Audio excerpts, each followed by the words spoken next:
Have you ever wondered what makes bubble gum so addictive to chew and so perfect for blowing giant bubbles? Every year, hundreds of billions of pieces of chewing gum are consumed around the world. And inside modern factories, more than 1 million pieces can be produced in just 1 hour. So how is bubble gum actually made?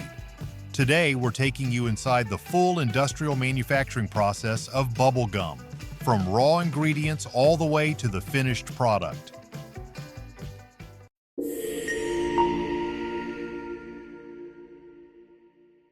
It all starts with the ingredients. To make a single piece of bubble gum, manufacturers really only need 4 core components: gum base, sugar, glucose syrup, and flavoring. But one ingredient stands out from the rest: gum base. That's the part that gives bubble gum its signature chew, its stretch, and that perfect elastic snap that lets you blow those big, glossy bubbles.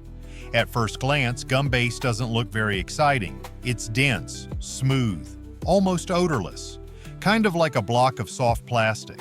But its job is everything. In modern factories, gum base is usually a food-grade formulation made from elastic polymers, resins, waxes, and stabilizing agents. It's engineered for consistency, so every batch has nearly the same texture, stretch, and performance on the line. For some organic gum products, though, the story goes in a different direction. The base can come from the sap of the Chico sapote tree in Central America.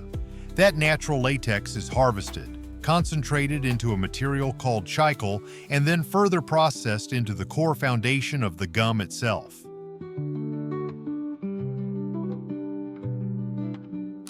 Next comes the sugar. But in a bubblegum factory, this isn't the kind of sugar you scoop out of a kitchen bag. It arrives in massive industrial sacks ready for high-volume production, and there's a reason for that. In many formulas, sugar makes up nearly 40% of the gum's total weight. So this is not some minor ingredient. It's a major part of the build. Before it ever hits the mixer, the sugar has to be ground down into an ultra-fine powder. Why?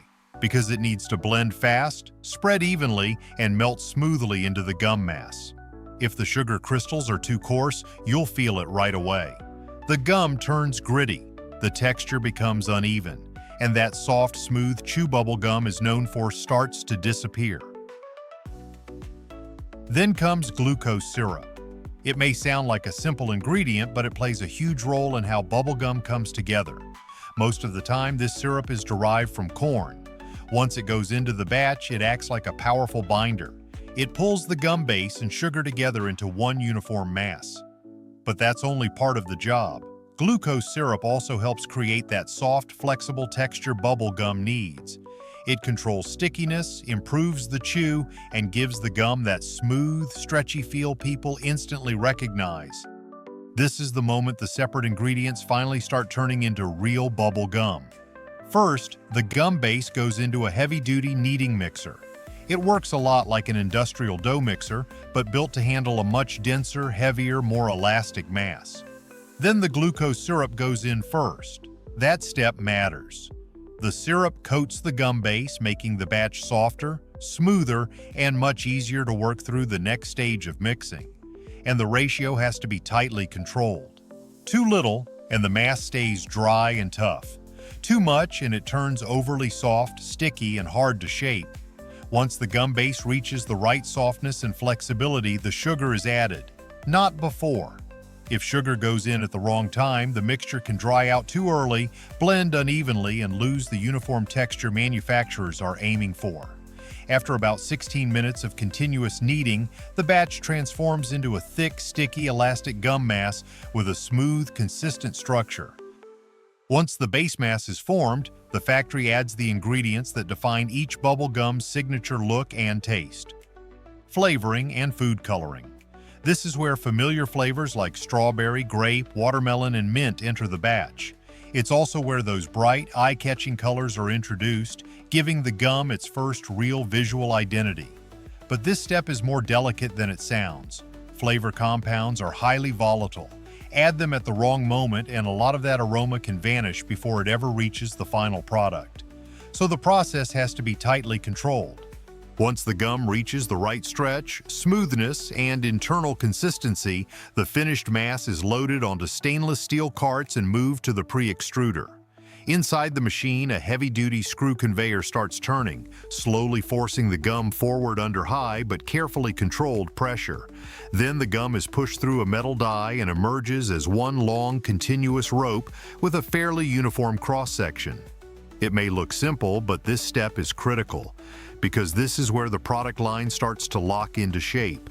That first continuous strand sets the foundation for everything that comes next: cutting, sizing, forming, and all the downstream processing that turns raw gum into finished pieces. Now that the gum has been extruded into a continuous strip, it's cut to the right length and sent to the next forming stage. If it's going to be round bubble gum, the strips move into a forming machine known as a boleadora, basically a ball rolling unit. Inside, the gum is divided and rolled continuously until it becomes smooth, uniform pieces with a consistent size and shape. Depending on the product format, the gum can be rolled into balls, flattened into sheets, or cut into sticks, each one preparing the batch for the final steps like coating, wrapping, and packaging. After the gum is rolled or formed, the entire batch is moved into a cold room and conditioned for about 6 to 12 hours, usually at temperatures between 37 and 45 degrees Fahrenheit. This is where the gum gradually stabilizes after forming. The temperature levels out, the firmness starts to set, moisture becomes more balanced throughout the product. Next comes panning. At this point, the factory applies a food-grade coating syrup made from sugar syrup, glucose, colorants, and a small amount of flavoring. This liquid coating is what gives the gum its finished surface. Bubble gum absorbs moisture fast, so if the room conditions aren't tightly controlled, the pieces can soften too much, and the coating won't set or adhere the way it should. As the coating pan rotates, the colored syrup is added gradually, little by little, so it spreads evenly across the surface of the gum. It's not poured on in one thick layer. Instead, the shell is built up through many ultra-thin coats with repeated cycles of tumbling and drying in between. That's how the factory gets an even color, a smooth surface, and a finish that doesn't streak or run. Layer by layer, the gum develops a uniform color, a glossy shell, and a much more polished, final look. And throughout the entire line, technicians are constantly checking the product, monitoring texture, size, color, and weight to make sure every single piece meets the same standard. Once the gum is finished, it moves into the final packaging stage. Each piece is individually wrapped in wax paper or foil to keep it from sticking, lock in freshness, and protect it from moisture in the air. The gum feeds into the machine. The wrapper is cut to size. It's folded around each piece. Then the ends are twisted or heat-sealed shut. Every part of that system has to be dialed in with precision so each piece comes out nearly identical. And the speed is enormous. A single wrapping machine can handle around 130 pieces per minute.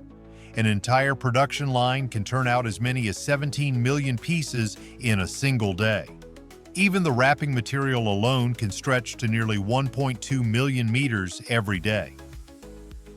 The product usually passes through final inspections for weight, wrapper defects, and other quality issues. Any off-spec pieces are automatically rejected. The approved gum is then loaded into large bags, about 380 pieces per bag, and heat-sealed shut. At the very end of the line, robots take over again, packing cartons, stacking pallets, and loading shipments for distribution.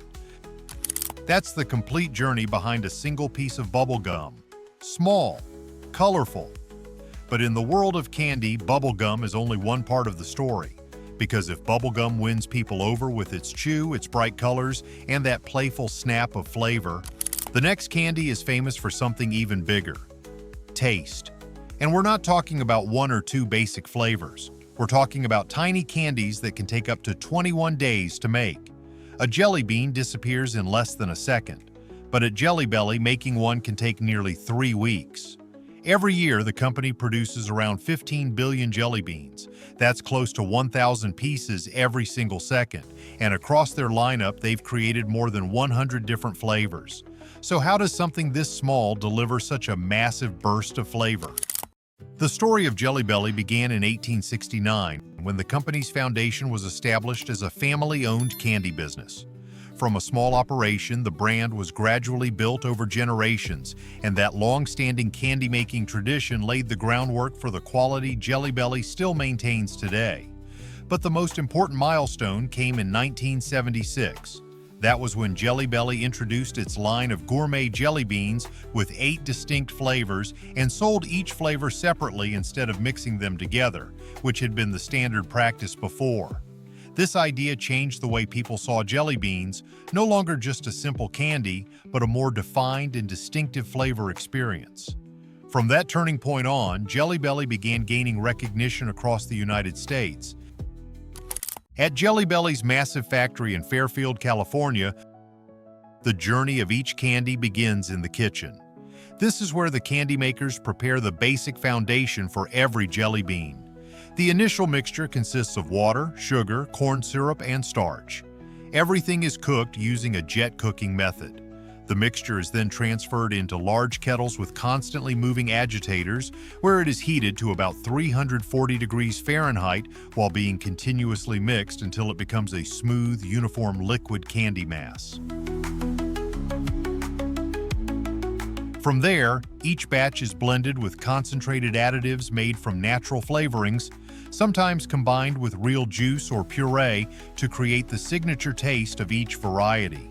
For Jelly Belly, the goal is not just to make the candy sweet, they aim to recreate the exact flavor profile of each fruit, dessert, or even some of the strangest flavors imaginable. That is why you get familiar flavors like peach or pear, as well as famously unusual ones like booger.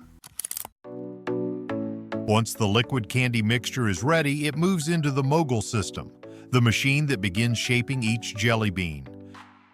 First, wooden trays are filled with dry cornstarch. Then a mold presses into the starch surface, leaving behind more than 1,000 small bean-shaped impressions in each tray.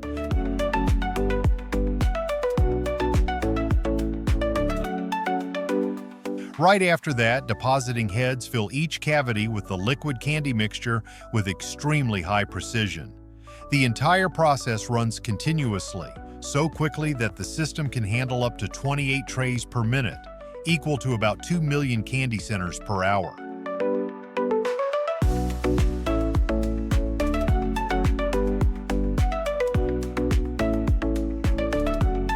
But this is also where the process starts to slow down. After being deposited into the molds, the trays travel along rails into a warm drying room and remain there overnight. There, the starch begins absorbing excess moisture, helping the centers gradually set, firm up, and develop their signature chewy texture. The temperature and humidity in the room are tightly controlled so that each candy can dry properly while still keeping its soft, chewy interior. After a night in the drying room, the candy trays return to the mogul system, where the centers are separated from the starch. There, mechanical arms flip each tray, releasing the mixture of candy centers and dry starch. The fine starch then falls through screening gaps to be collected and reused, while the young jelly bean centers continue moving forward. But at this stage, their surface is still fairly soft, so the centers pass through a steam spraying conveyor, which makes the surface slightly moist and tacky. Right after that, they receive their first thin coating of sugar. This layer not only begins building the outer shell, but also helps keep the candies from sticking together as they move through the next stages. At the end of the shift, the candies are set aside to rest overnight again, giving that first coating time to stabilize before they move on to the next layers.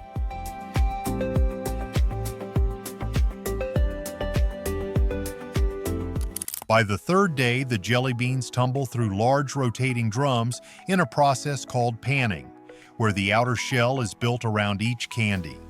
The shell does not just add color, it also adds flavor. At this stage, the shell is formed little by little through repeated cycles of wetting and sugar application. First, the candies are moistened with a special syrup called engrossing syrup, which is pre-mixed with the color and flavor for the outer shell. Right after that, sugar is added in layers. The process starts with larger sugar crystals, then gradually moves to finer and finer sugars until the final layers are almost like powdered sugar. Each time the syrup wets the surface, a new layer of sugar sticks to it. Then, as the candies continue rotating and rubbing against one another inside the drum, that layer gradually settles before the next one is added. It is this repeated buildup of many ultra-thin coatings that creates the signature soft shell around the jelly bean center. It may look simple, but this step requires very tight control. If the coating sequence is off, if too much syrup is used, or if the sugar is added at the wrong moment, the candies can stick together, lose their shape, or develop an uneven shell. The candy makers have to watch closely and check the texture carefully to ensure the best result.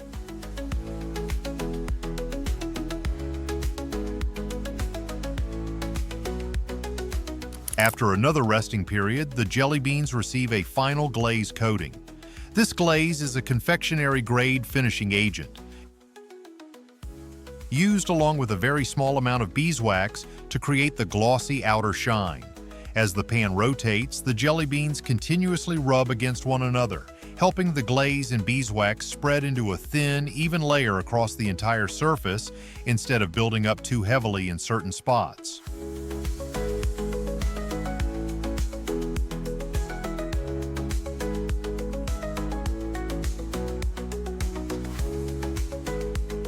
After one more resting period, the jelly beans are poured onto a conveyor belt to enter one of the most important stages in the entire process: quality inspection.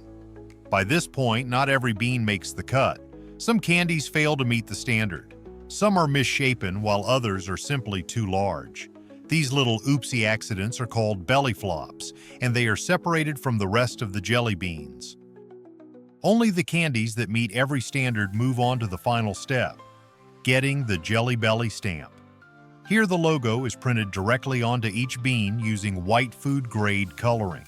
This system can handle more than 20,000 beans per minute, turning a tiny detail into one of the brand's most recognizable signatures. But that stamp is more than just decoration. It is also the final confirmation that the candy has made it through the entire process and become a complete Jelly Belly.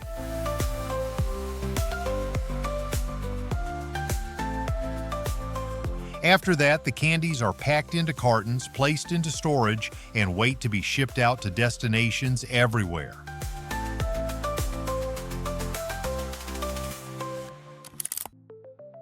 When an order comes in, the factory begins the blending stage based on the required packaging format.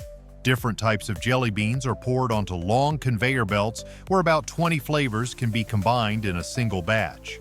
From there, the candy moves into a large rotating mixing drum where the beans are constantly tumbled together to create an even distribution of both color and flavor. This step helps ensure that every bag customers receive contains the exact mix Jelly Belly intended.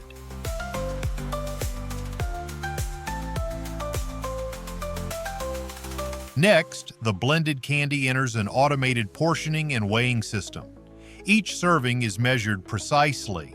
Then a release gate opens to drop the candy into a chute that carries it to the packaging line. There, the candy is filled into bags, sealed, and packed into boxes.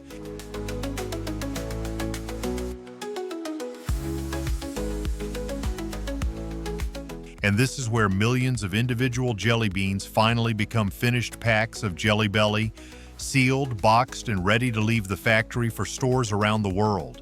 But if Jelly Belly is known for bold flavors and that perfectly polished shell, the next candy became iconic in a completely different way. Not because of complex flavor, not because of a fancy coating, but because of a few tiny words, simple messages, printed on little pastel hearts that have been part of Valentine's Day for generations of Americans. These are Sweethearts Candy Hearts. So now let's step inside the factory and see where the journey of Sweethearts Candy Hearts really begins. Inside its massive factory in Revere, Massachusetts, spanning roughly 810,000 square feet, Necco once turned out more than 200 different kinds of candy. But one product stood above the rest: Sweethearts, the Valentine's classic that's been passed down for generations. Since the early 1900s, it's estimated that more than 300 billion Sweethearts have been produced. And a number like that tells you something. This isn't just candy. It's a piece of American memory.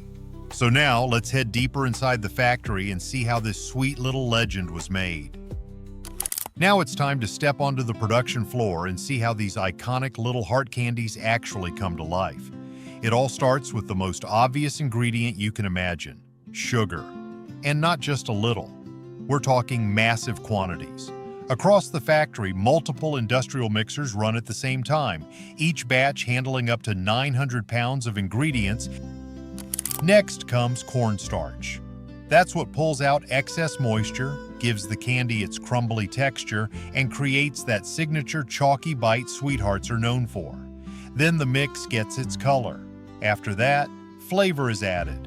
Not just one or two, but 18 different varieties, ranging from the classic favorites to newer flavors like wild strawberry, grape, and watermelon. Finally, a binding solution made from gelatin, plant gum, and water is blended in to hold everything together. The whole mixture is stirred slowly and evenly until it becomes one smooth, finished candy mass. Once the base is ready, it moves to the extruding and rolling line. Workers keep dropping fresh portions into the feed hopper so the line never slows down. From there, the machine presses the candy dough into a wide sheet about 20 inches across and roughly 1 inch thick. A fine dusting powder is added to keep it from sticking to the equipment. The sheet moves into the stamping and printing section, where each candy starts to get its own personality. The messages are pressed on using molds coated with a special edible ink. This line can turn out hundreds of different messages, and those messages have changed with the times, almost like a snapshot of how every generation talks about love. From classics like Be Mine and Marry Me to more modern sayings, each tiny candy heart carries a little piece of American Valentine culture with it. This is the moment the candy sheet truly becomes Sweethearts. Right after the messages are printed, the sheet speeds into the cutting station, where rows of heart-shaped dies come down almost all at once. In a single motion, the candies are punched out cleanly and precisely. And somehow every message lands perfectly centered, like the whole process was calibrated down to the millimeter. The finished hearts drop onto the conveyor below, while the leftover dough is reduced to a thin lattice-like frame. But even that doesn't go to waste. The factory collects every bit of excess material, sends it right back into the hopper, and runs it through the line again. So this operation isn't just fast, it's incredibly efficient. Almost nothing gets wasted. Right after stamping, Sweethearts are still soft, still damp, and surprisingly fragile. So the next step isn't packaging, it's drying, and it has to be done with serious control. First, the candies move through a heated drying tunnel at around 140 degrees Fahrenheit. But this stage isn't about drying them all the way. It's just enough heat to set the surface quickly so each piece holds its shape. Then the hearts are loaded onto trays and transferred into a drying room where airflow and humidity are tightly controlled. And this is where the real transformation happens. Moisture is pulled out slowly, evenly, from the inside out. That way, the candies dry without cracking, warping, or losing their shape. Once the candies are fully dried, batches from every color line are blended together and poured into one massive holding bin, creating a pastel sea of tiny candy hearts. 6 colors, 6 flavors: orange, lemon, banana, grape, cherry, and wintergreen, all flowing together into one stream before heading to packaging. Once the candies are fully blended, they're carried by conveyor straight into the packaging area. And from here, everything moves fast. Machines drop the hearts into individual bags, seal them shut in seconds, and turn loose candy into a finished retail product almost instantly, ready for Valentine's shelves. But the line doesn't stop there. The filled bags keep moving. They're grouped into bundles, packed into shipping cases, labeled and prepped to leave the factory for stores across the country. And maybe that's why Sweethearts have never felt like just another candy. They're more like an edible piece of pop culture. Tiny, sweet, a little nostalgic. Yet every year they remind people that love always finds its own way to be said. From classic phrases to newer messages shaped by each generation, every little heart tells its own version of the American Valentine story. Thanks for watching, and I'll see you in the next one.